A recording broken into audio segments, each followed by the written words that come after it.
Então, essa temática do ano de romper está baseada em Atos 16. E eu queria falar um pouquinho sobre isso. É tempo de romper. É tempo de nós rompermos. A palavra de Deus diz em Atos dos Apóstolos que o apóstolo Paulo, ele está em uma viagem missionária. E essa viagem missionária do apóstolo Paulo, ele está acompanhado de Silas, mas também no início dessa viagem ele está com Lucas e está com Timóteo. Eles iniciam essa viagem missionária e Paulo passa por várias regiões da Ásia, passando por muitos lugares, fazendo coisas extraordinárias, pregando a palavra. E o texto que foi escolhido para a temática desse ano diz: o apóstolo Paulo chega na cidade de Filipos, e lá em Filipos Paulo começa a ministrar a palavra, andando sobre aquela cidade.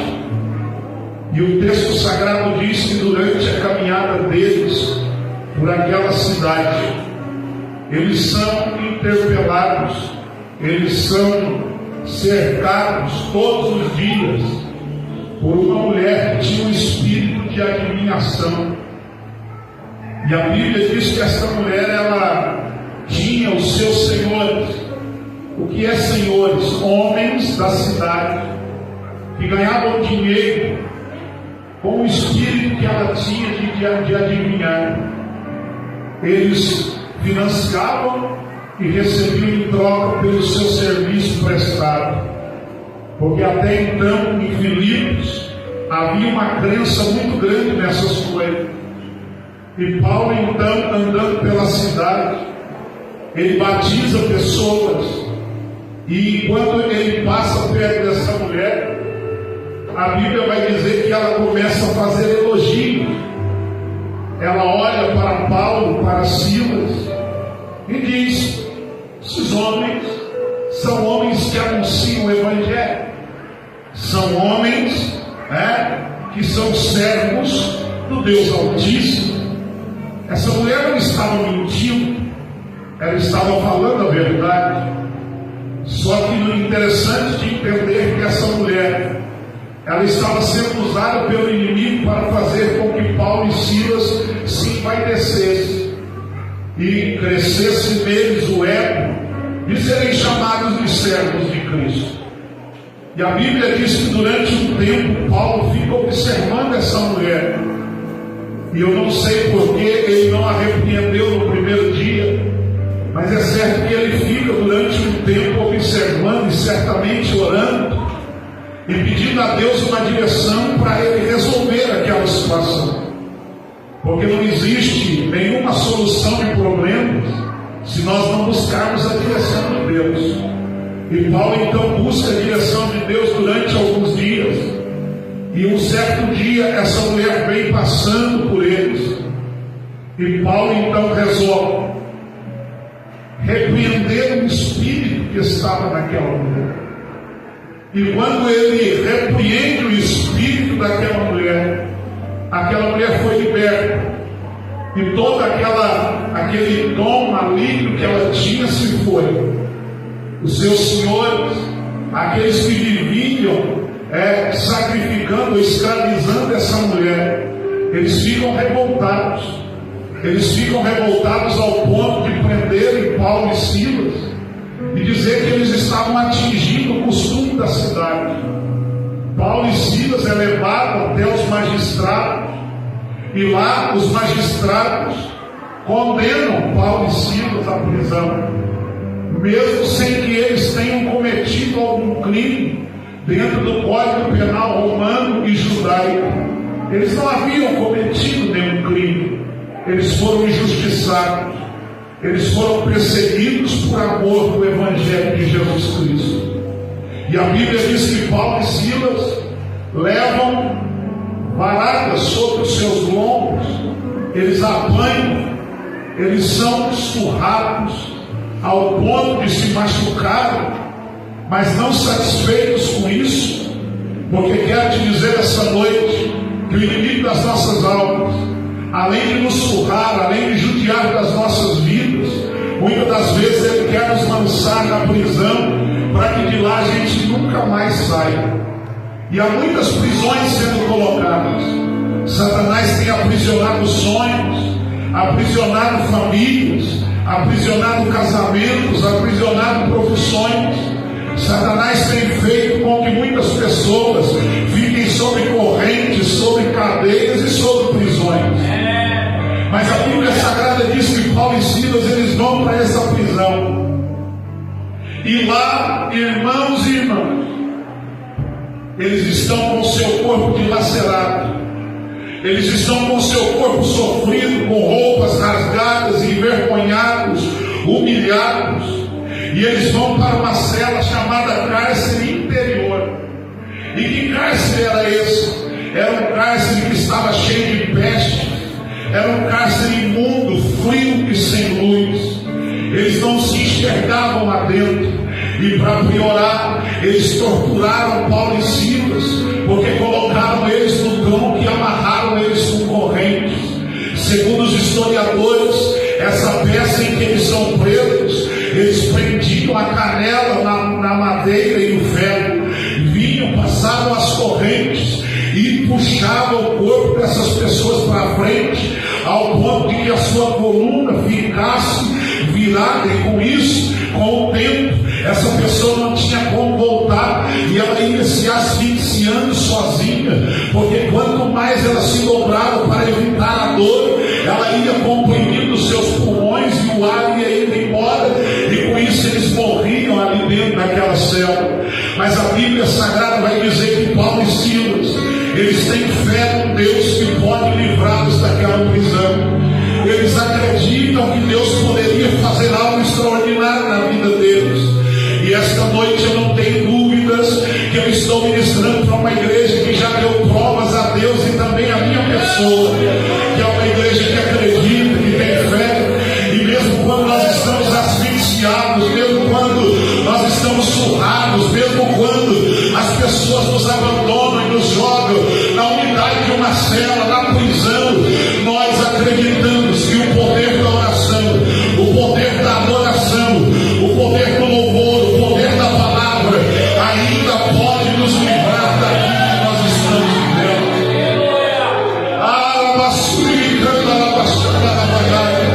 Eu não sei que você entrou aqui, qual é a prisão, qual é a corrente que te prendeu. Talvez você está asfixiado, não conseguindo mais adorar, mas o Espírito Santo de Deus essa noite manda te dizer: esse ano de 2023 é o ano em que Deus te dará força. Você vai buscar água onde não tem, você vai buscar força onde não tem, mas hoje você vai adorar, você vai louvar o Senhor.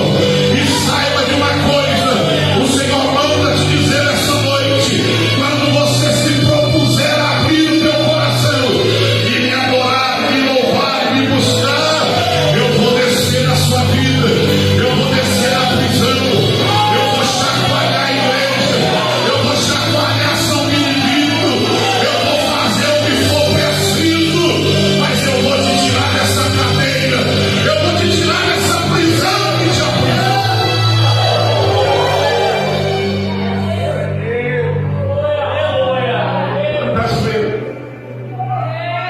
Quantas vezes você não suporta? Quantas vezes você diz: Senhor, eu não vou aguentar, porque o tronco dói, as correntes nos asfixiam, as correntes nos fazem pensar: eu estou no fim. Mas Deus abre aqui uma oportunidade para Paulo e Silas, porque mesmo no escuro, Alex, mesmo no escuro, irmão Emerson, mesmo diante daquela unidade, daquela prisão, a Bíblia Sagrada diz que Paulo e Silas, olha lá no versículo de número 25, quando eles já não conseguem mais respirar, quando certamente estão quase entregando os pontos,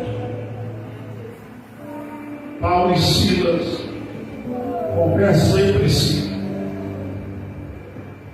e diz: nós vamos morrer. Se é para morrer pelo Evangelho, que morramos. Mas vamos fazer uma coisa. Vamos usar as nossas ferramentas.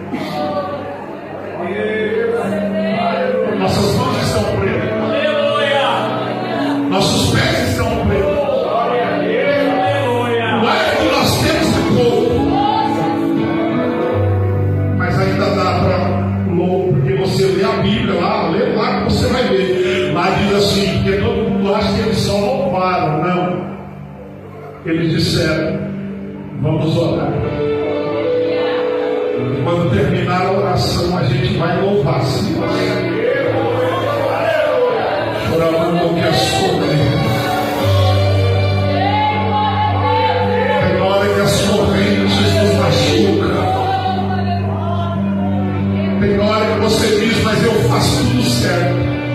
Porque Paulo e Silas estavam pregando o Evangelho. Que mal eles estavam fazendo? Eles estavam levando liberdade aos cativos.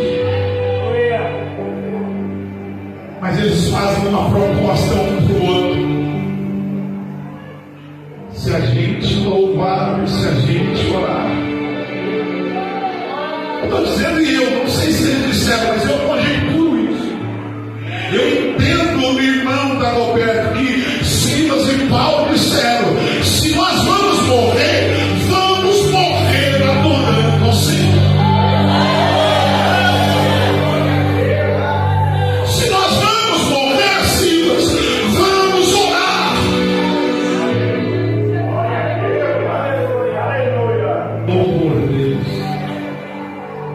Eu não sei qual oração eles fizeram, mas é certo que a Bíblia Sagrada diz que perto da meia-noite Paulo e Silas oravam e cantavam hinos a Deus.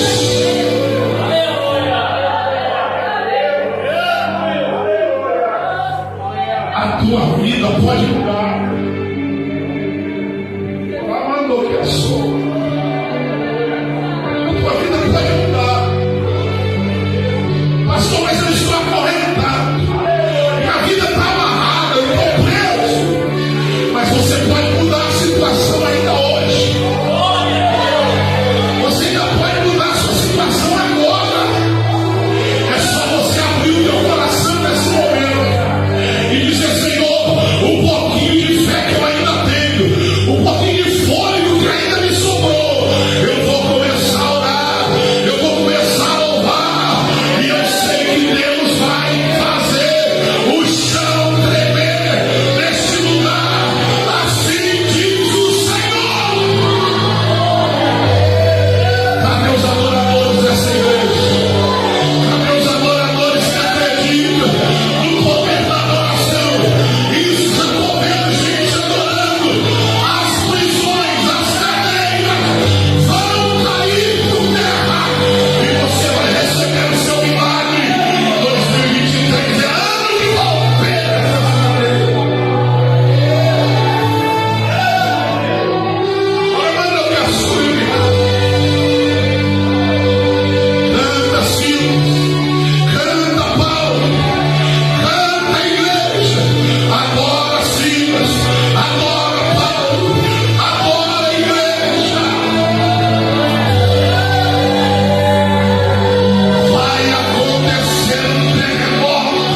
você.